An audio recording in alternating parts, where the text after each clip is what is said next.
البدع والأهواء، أهل البدع العقائدية وأهل البدع السياسية. نقول بيننا وبينكم السلف، بيننا وبينكم الكتب، كان فيقول البدع بيننا وبينكم.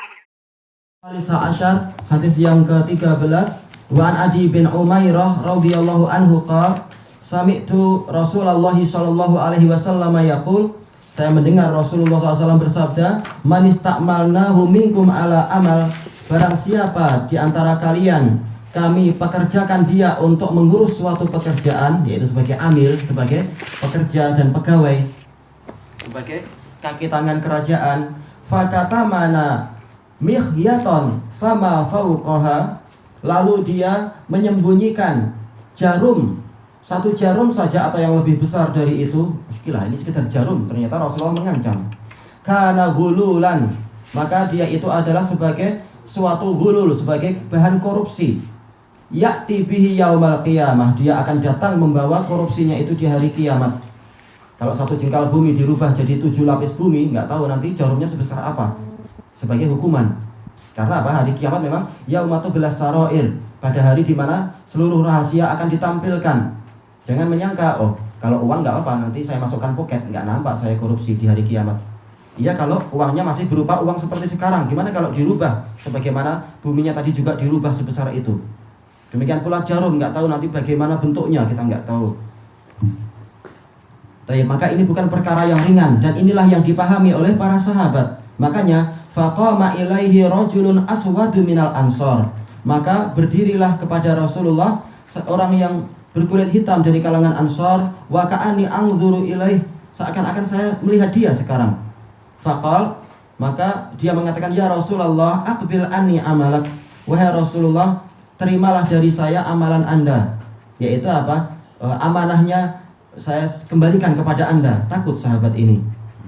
Qal wa malak, beliau bertanya, ada apa denganmu? Qal sami'tu taqulu kadza wa kadza, saya mendengar Anda mengucapkan demikian dan demikian. Qal fa ana aquluhu al-an, maka saya akan mengatakan sekarang, man istakmalnahu minkum ala amalin, barang siapa dari kalian kami pekerjakan dengan suatu pekerjaan, falayaji biqalilihi wa katsirih, hendaknya dia mendatangkan banyak ataupun sedikit.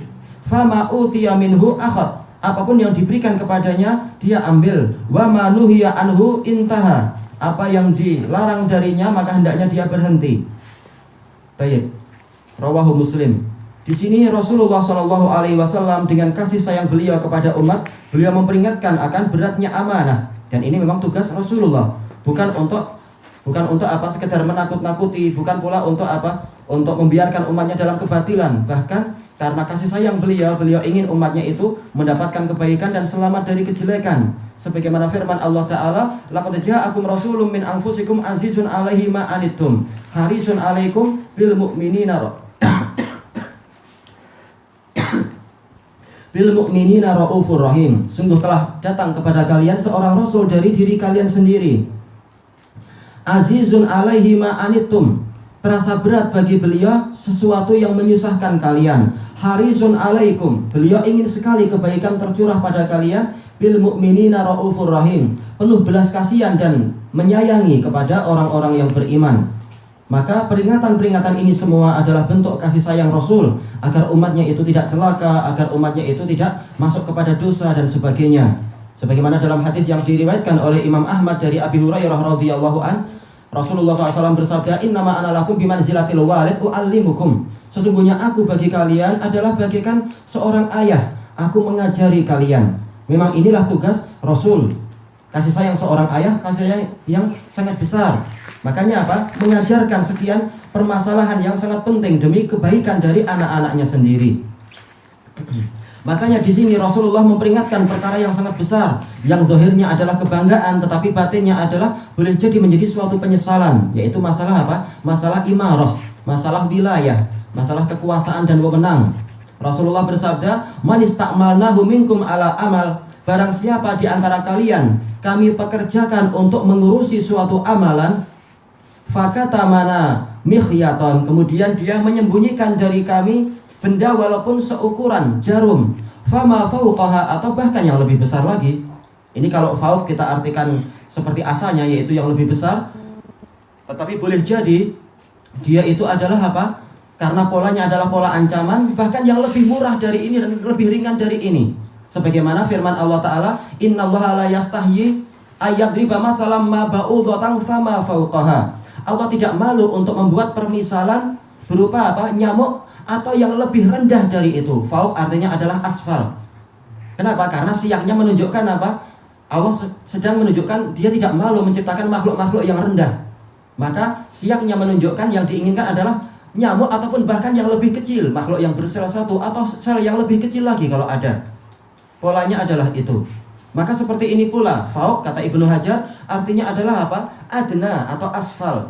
Barang siapa mengkorupsi jarum atau bahkan yang lebih ringan dari itu, maka itu adalah suatu bentuk korupsi, ghululan. Ya'ti bihi yaumal qiyamah. Dia akan datang membawanya pada hari kiamat. Dan penafsiran ini dia lebih kuat daripada apa? Daripada penafsiran kembali ke makna asal fauq artinya yang lebih besar lagi. Kenapa? Jangan sampai nanti ada orang mengatakan, oh kalau jarum nggak boleh, berarti yang lebih kecil boleh lah. Nah itu nggak seperti itu. Taib. Ini kembali kepada firman Allah Ta'ala, wa may yaghlul ya'ti bima ghalla yaumal qiyamah. Barang siapa dia melakukan korupsi, maka dia akan membawa apa yang dia korupsi itu pada hari kiamat. Dengan lafaz yang sebelumnya apa? Maka nabiyin an yaghul, tidak layak bagi nabi an yaghul, tidak layak bagi nabi untuk apa? Melakukan suatu korupsi. Nabi saja yang haknya sangat besar, itu pun Allah melarang melakukan korupsi. Maka bagaimana dengan orang yang berkuasa setelah nabi? Demikian pula yang berikutnya dan berikutnya, tidak layak seorang pun untuk apa? Untuk melakukan korupsi. Walaupun itu sangat disayang, walaupun nabi bahkan apa? Makhluk yang paling tersayang, itu pun Allah melarang melakukan itu. Apalagi orang sekarang harusnya mereka mikir bahwasanya apa? Oh, jangan mentang-mentang ini anak penguasa boleh mengambil dari kedai manapun, mengambil dari baitul mal manapun, tidak seperti itu. Kesayangan Allah aja tidak boleh berbuat, apalagi sekedar kesayangan manusia. Apalagi kesayangan penguasa yang mungkin berkuasa hanya 5 tahun atau 6 tahun, tidak layak dia melakukan korupsi. Kalaupun dia boleh lari di dunia, dia tidak mungkin lari dari Allah Ta'ala. Maka ini adalah perkara yang sangat besar agar orang-orang itu tidak celaka di hari kiamat nanti. Tayyib. Makanya Rasulullah SAW telah mengingatkan dalam hadis Abdurrahman bin Samurah, ya Abdurrahman bin Samurah, la tas'alil imarah. Wahai Abdurrahman bin Samurah, jangan engkau meminta wewenang, jangan engkau meminta kekuasaan. Fa inna apa itu lafadznya? Khizyun wa nadamatun yaumal qiyamah. Karena dia itu adalah kehinaan dan penyesalan di hari kiamat. Walaupun di dunia akan bangga dengan apa? Sebagai penguasa, tapi di hari kiamat dia akan menyesal. Tayyib. Maka mendengar berita semacam ini, salah seorang sahabat yang berkulit hitam dari Ansor, kata Adi bin Umairah, seakan-akan saya melihatnya. Ini untuk menguatkan apa? Berita hadis. Sebagaimana ma'ruf dalam kalam para muhaddisun, yaitu apa? Shahibul qissah adrabi hadisi. Pemilik kisah dia lebih tahu tentang hadis dia, karena dia yang menyaksikan langsung dan menghadiri langsung. Makanya menyebutkan kejadian itu dengan apa? Dengan qarinah. Maka itu lebih kuat daripada sekedar menyebutkan suatu berita tanpa adanya qarinah semacam ini. Seakan-akan saya lihat sekarang tentang sahabat yang bicara itu. Orang ini mengatakan, ya Rasulullah, akbil anni amalak. Wahai Rasulullah, terimalah dari saya amalan yang Anda amanahkan. Ini menunjukkan betapa besarnya rasa takut para sahabat akan yang namanya amanah. Sebagaimana dikatakan oleh siapa itu? Oleh Amr bin Maimun, kalau tidak salahkah? Dia mengatakan, kalau nggak salah Amr bin Maimun ya, adraktu salasina min ashabi Rasulillah SAW wa kulluhum yakhafuna ala anfusihimun nifaq. Saya mendapatkan 30, dalam riwayat yang lain lebih banyak dari itu. Dari para sahabat semuanya mengkhawatirkan diri mereka itu mengalami kemunafikan. Padahal kita tahu kata kalam para ulama, kebanyakan orang yang terkena penyakit kemunafikan adalah para politikus. Yaitu apa? Pemerintah. Mau nggak mau demi kekuasaan dia akan apa? Berbuat kemunafikan kepada atasan dia, atau menipu para pegawai dia yang lain, atau menipu orang di samping-samping dia agar dia mampu naik dan temannya yang jatuh dan sebagainya. Ma'ruf perkara kemunafikan di kalangan para pencari kekuasaan. Maka dari sini kita tahu bagaimana para sahabat itu takut kepada yang namanya amanah tadi. Begitu dapat satu hadis langsung dia itu apa? Ingin apa? Menyerahkan amanah-amanah tadi. Kalau orang zaman sekarang sulit dapat kitab satu penuh, kitab mustika hadis nggak ada faedahnya bagi dia. mustika hadis. Belum lagi hadis Bukhari Muslim semua. Nggak ada faedah. Ketika hatinya tidak tersentuh dengan ketakwaan. Tayyib. Maka Rasulullah tanya, "Wa malak? Ada apa denganmu?" Qal sami'tu taqulu kadza wa kadza. Saya mendengar Anda mengucapkan demikian dan demikian. Maka Rasulullah bersabda, "Fa ana aqulul an." Saya berkata kepada fa ana aquluhul an. Saya ucapkan sekarang, "Man ista'malnahu minkum ala amal fala yaji bi qalilihi wa katsirih."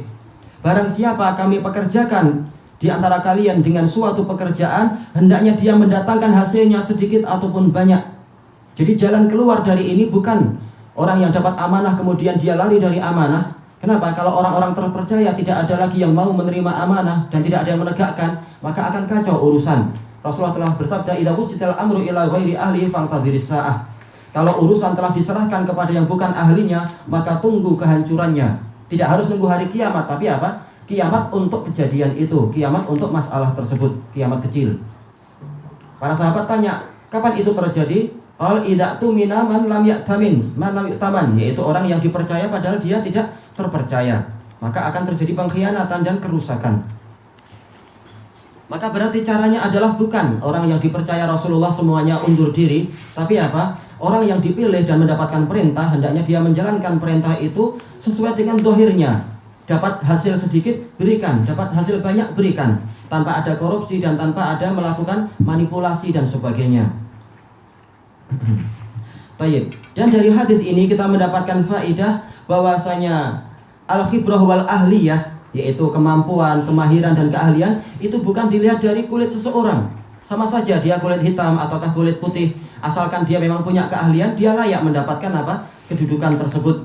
Tidak seperti yang diyakini oleh orang-orang misalkan orang-orang suku bangsa Arya, orang-orang Jerman zaman dulu. Mengatakan kamilah yang paling besar, yang selain kami adalah rendah, atau yang diyakini oleh orang-orang Amerika yang kulit putih. Masalah itu apartheid dulu itu. Kulit hitam nggak layak untuk tinggal di sini, kulit putihlah yang berhak untuk berkuasa. Yang semacam itu. Menilai sesuatu berdasarkan warna kulitnya. Ini adalah asobiyah yang tidak layak. Maka yang penting adalah kemampuannya, bukan masalah apa warna kulit dia. Baik. Demikian pula di zaman-zaman sekarang, tidak semua orang yang dia dikatakan mat saleh berarti dia pandai segalanya, berarti dia akan ahli, berarti kalau dia nanti diamanahi untuk ambil minyak dia akan berjaya. Boleh jadi malah hasilnya adalah jelek. Sementara yang orang-orang muslim yang tidak seperti itu, boleh jadi hasilnya lebih baik. Intinya adalah bagaimana kerja dia, bukan sekedar bukan sekedar kulit dia atau belajar di mana. Tayyib. Kemudian yang dilakukan oleh sahabat ini juga dilakukan oleh para tabi'in dan atba'ut tabi'in. Sebagaimana Rasulullah memberikan nasihat kepada para pegawainya, maka begitu pula Umar bin Abdul Aziz rahimahullah ta'ala memberikan nasihat kepada para pegawainya. Sebagaimana dalam hadis yang sahih diriwayatkan oleh Imam Al-Ajuri di dalam Asy-Syariah dan juga dalam kitab-kitab yang lain. Beliau menulis surat kepada seluruh pegawainya. Kemudian ada pegawainya yang datang langsung dari Irak, pergi ke Syam, mengatakan wahai Amirul Mukminin, saya datang ke sini jalan kaki. Setelah membaca surat Anda, saya merasa jantung saya lepas ketika diingatkan masalah surga dan neraka, dan demi Allah saya tidak mau lagi menjadi pegawai Anda, saya memilih untuk hidup bebas. Amirul Mukminin beliau tidak suka memaksa. Umar bin Abdul Aziz beliau tidak suka memaksa, beliau memilih untuk orang yang memang tidak ingin terbebani maka nggak usah, nggak apa-apa. Beliau cari yang lain, cari yang memang dia adalah orang yang terpercaya. Tapi Amirul Mukminin beliau tidak menerima suap, tidak menerima riswah, dan juga tidak bermudah-mudah menerima pegawai.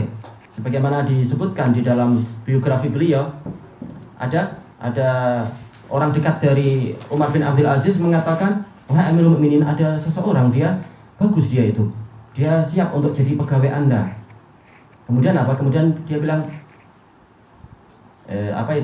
coba dia bawa ke sini tanpa engkau kasih tahu kalau aku panggil.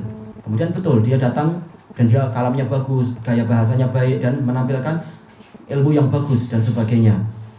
Kemudian Kemudian Amirul Mukminin mengatakan kepada dia secara rahasia, mengatakan kepada pegawainya secara rahasia, kasih tahu dia bahwasanya saya ingin mengangkat dia sebagai pegawai. Besok suruh dia datang lagi.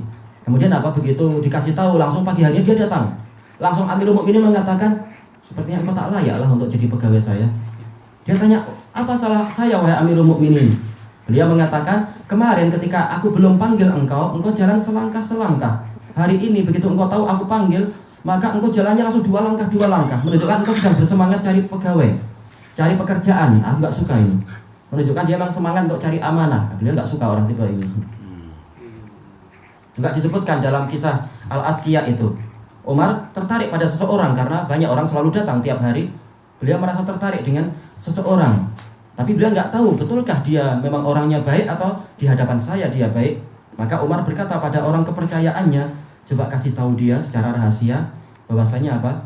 Engkau akan mengangkat nama dia di hadapanku dan tanya dia, kalau nanti aku angkat dia akan kasih engkau berapa, coba tanya. Betul, secara rahasia dia mengatakan, wahai fulan, Amirul Mukminin suka padamu sepertinya.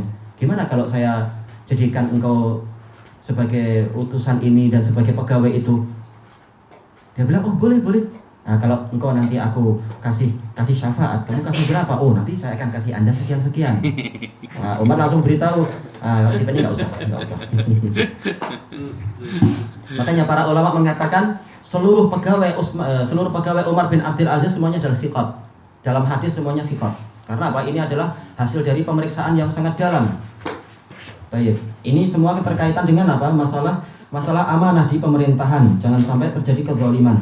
Baik, kelanjutannya besok. Wallahu ta'ala a'lam. Untuk tes itu boleh ya? Untuk tes sebegitu Boleh? Masalah ikhtibar itu boleh disyariatkan, dalilnya banyak sekali. Imtihan, kata Syekhul Islam boleh. Bahkan terjadi apa? Terjadi pembicaraan di kalangan para a'imah arba'ah dan semuanya membolehkan. Cuma mereka berselisih tentang masalah perincian beberapa masalah. Inti-intihan itu boleh kata para ulama semua.